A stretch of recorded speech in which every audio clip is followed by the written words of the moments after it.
Friends எல்லாருக்கும் வணக்கம். இப்போ இந்த வீடியோவில் என்ன பார்க்குறோம் அப்படின்னா, கிரிப்டோவை செல் பண்ணி காட்ட போகிறேன். எப்படி வந்து இந்தியாவில் இருக்கிற நிறைய பேரோ மற்ற அதர் கண்ட்ரியில் இருக்கிற நிறைய பேர் கேள்வி, எப்படி சார் செல் பண்ணுவாங்க, எப்படி அந்த நாட்டு பணம் நம்ம கைக்கு வரும் அப்படிங்கிற மாதிரி ஒரு கேள்வி தான். அதற்கான விடை தான் இந்த ஒரு வீடியோவில் நம்ம பார்க்குறோம். அதாவது இப்போது நீங்கள் அதர் கண்ட்ரியில் இருக்கீங்க அப்படின்னா கூகுளில் போய் கிரிப்டோ எக்ஸ்சேஞ்சஸ் என்ன, மலேசியா, சிங்கப்பூர், கத்தார், ஓமன் அல்லது எந்த ஸ்ரீலங்கான் எந்த நாட்டில் நீங்கள் போய் கேட்டாலும் அந்த நாட்டுக்கான எக்ஸ்சேஞ்சஸ் உங்களுக்கு அங்கே ஷோ ஆகும். ஸோ அதில் போய் நீங்கள் அக்கௌண்ட்டை ஓப்பன் பண்ணிவிட்டு உங்கள்கிட்ட இருக்க கிரிப்டோவை தாராளமாக வைக்கலாம். அதுக்கு முன்னாடி அந்த கிரிப்டோ எங்கே வச்சுருப்பீங்க, உங்களுடைய வேலெட்டில் வச்சுருப்போம். வேலெட்னா என்ன? ஸோ இங்கே பார்த்தீங்கன்னா நான் 2 வேலெட் வச்சுருக்கேன். ட்ரஸ்ட் வேலெட், ட்ரான்லிங்க் ப்ரோ அப்படிங்கிற வேலெட். இந்த வேலெட்லேருந்து அந்த எக்ஸ்சேஞ்சு கொண்டு போய் தாராளமாக நீங்கள் செல் பண்ணிக்கலாம். ஓகே, அல்லது நீங்கள் உங்கள்கிட்ட ஓன் மணி இருக்குது அப்படின்னா நீங்கள் தாராளமாக அந்த எக்ஸ்சேஞ்சில் போய் நீங்கள் தாராளமாக கிரிப்டோ வாங்கி வச்சுக்கலாம். இப்போ நான் நம்மளுடைய ப்ராஜெக்டில் ஏர்ன் பண்ணதில் என்ன பண்ணியிருக்கேன் அப்படின்னா, அதை கொண்டு போய் நம்மளுடைய CoinDXX, அதை இந்தியாவில் இயங்கக்கூடிய இந்த CoinDXX அப்படிங்கிற எக்ஸ்சேஞ்சில் நான் பை பண்ணி வச்சுருக்கேன். சரிங்களா? இப்போ நிறைய பேர் கேட்கல கேள்வி, ஸோ இந்த எக்ஸ்சேஞ்சஸ்லாம் இல்லீகலா அப்படின்னு கேட்குற கேள்வி. கண்டிப்பாக இல்லீகல் கிடையாது, லீகல் தான். ஏன் அப்படிங்கிறத சொல்கிறேன். இப்போ இதில் பார்த்தீங்கன்னா அக்கௌண்ட் செட்டிங்ஸ் அப்படின்னு இருக்குது. இதில் போய் பார்த்தீங்கன்னா KYC வெரிஃபிகேஷன் அப்படின்றது. இதில் உங்களுடைய டீட்டெயில் எல்லாமே கொடுத்தாகணும். சரிங்களா?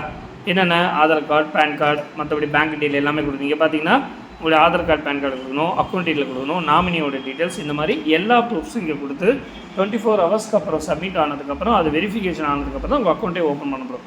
நீங்கள் எதாவது தவறான தகவல் கொடுத்தா கண்டிப்பாக உங்களுக்கு வெரிஃபிகேஷன் ஆகாது. ஸோ இது 100% லீகல் ப்ராசஸ் தான். ஓகே, இப்போ எங்களுடைய பேலன்ஸ் நான் உங்களுக்கு ஷோ பண்ணுறேன். கிட்டத்தட்ட 59 ரூபா 58 பைசா என்கிட்ட இருக்குது. சரிங்களா?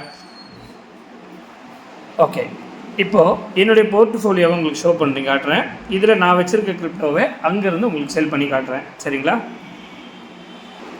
இப்போ இந்த இடத்துல பார்த்தீங்க அப்படின்னா எங்கிட்ட டெத்தர் காயின், அதாவது USDTன்னு சொல்லக்கூடியது ஒரு 35 USDT இருக்குது. ஷிபு அப்படிங்கிறது ஒரு 2000 ரூபாய்க்கு இருக்குது. சரிங்களா? இப்போ நான் எதை செல் பண்ணுறேன் அப்படின்னா USDT அப்படிங்கிறத செல் பண்ணுறேன்.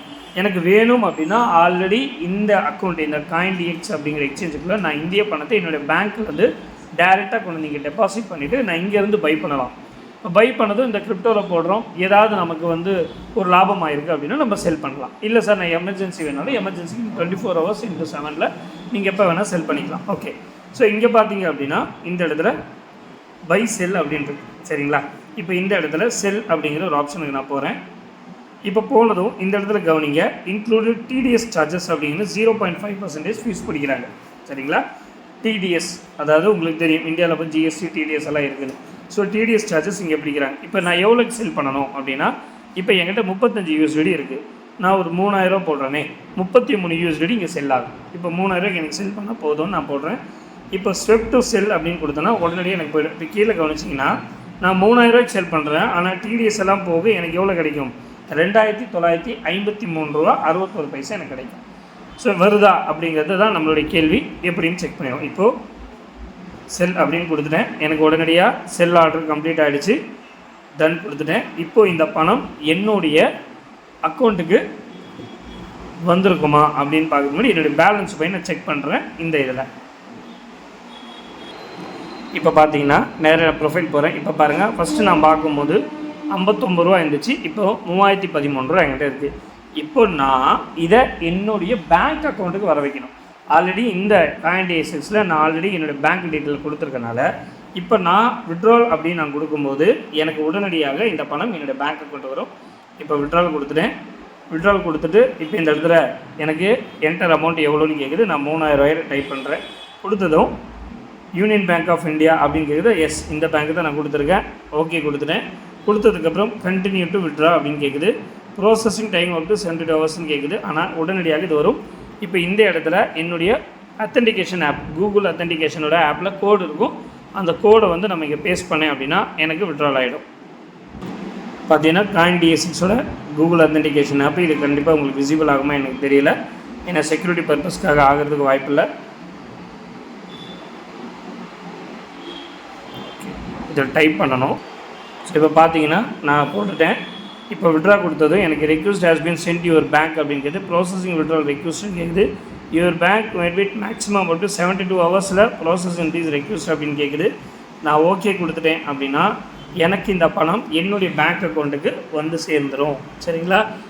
பாருங்கள், எனக்கு மேலே மெசேஜ் வந்துருச்சு. ஐ திங்க் எனக்கு வந்து ரிசீவ் ஆகிடுச்சுன்னு நான் நினைக்கிறேன். ஸோ எனக்கு இங்கே பேமெண்ட் வந்ததுக்கான கம்ப்ளீட் அப்படின்னு எனக்கு வந்தாச்சு. இப்போ நான் என்னுடைய மெசேஜில் போய் செக் பண்ணி பார்க்குறேன். வந்திருக்கா அப்படின்னு சொல்லிட்டு ஸோ மெசேஜில் போய் பார்ப்போம். இப்போ பார்த்தீங்கன்னா எனக்கு பேமெண்ட் வந்ததுக்கான ப்ரூஃப் உங்களுக்கு ஷோ பண்ணுறேன். ஸோ இந்த இடத்துல பாருங்கள், எனக்கான பேமெண்ட் இந்த இடத்துல வந்தாச்சு. சரிங்களா? ஸோ இந்த பேமெண்ட் வந்ததுக்கான ப்ரூஃபு இந்த இடத்துல ஷோ ஆகுது. இங்கே பார்த்தீங்கன்னா ஓகே, இப்போ 3000 ரூபா எனக்கு பேங்க் அக்கௌண்ட்டில் ரிசீவ் ஆகிடுச்சு. இந்த நான் விட்ரா பண்ணதில் எனக்கு 3000 ருபீஸ் நான் எப்படி விட்ரா பண்ணணும், என்னோடய யூனியன் பேங்க் நான் கொடுத்துருந்தேன், அந்த அக்கௌண்ட்டுக்கு எனக்கு ரிசீவ் ஆகிடுச்சு. ஸோ இப்படி தான் நாம் பேமெண்ட்டை விட்ரா பண்ணிக்கலாம். ஓகே, இங்கேருந்து அசெட்டை கொண்டு போய் அங்கே வாங்கிட்டு நீங்கள் என்ன பண்ணலாம், தாராளமாக விட்ரால் செய்து கொள்ளலாம்.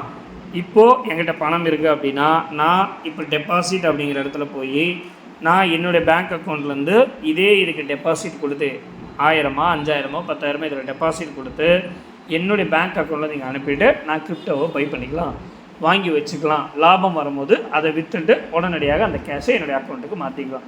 ஸோ இதுதான் இங்கே பண்ணுற விஷயம். அப்போ நீங்கள் நம்மளுடைய ப்ராஜெக்டில் பயணம் பண்ணுற நீங்கள் அங்கே அழகாக நீங்கள் என்ன பண்ணிக்கலாம், உங்களுடைய இது மூலமாக P2P மூலமாக செல் பண்ணிவிட்டு அந்த பணத்தை வச்சு அந்தந்த நாட்டில் இருக்கவங்க அங்கங்கே அவங்கவுங்களுடைய எக்ஸ்சேஞ்சஸில் லீகலாக நீங்கள் பண்ணும்போது அங்கே இருக்க டேர்ம்ஸ் அண்ட் கண்டிஷனுக்கு தாராளமாக செல் பண்ணிவிட்டு நீங்கள் லாபத்தை பார்க்கலாம். ஓகே, ஸோ இப்படி தான் நிறைய பேர் கேட்டாங்க, சார் எப்படி சார் உங்கள் அக்கௌண்ட்டுக்கு பணம் வரும்னு. இப்படி தான் பணம் வரும். சரிங்களா? ஓகே, 2 வகையில் வரும். ஒன்று P2P மூலமாக டேரெக்டாக நம்ம அக்கௌண்ட்டுக்கு பணம் வரும், அல்லது கிரிப்டோ எப்படி செல் பண்ணணும்னா இப்படி தான் செல் பண்ணணும். சரிங்களா? தேங்க்யூ.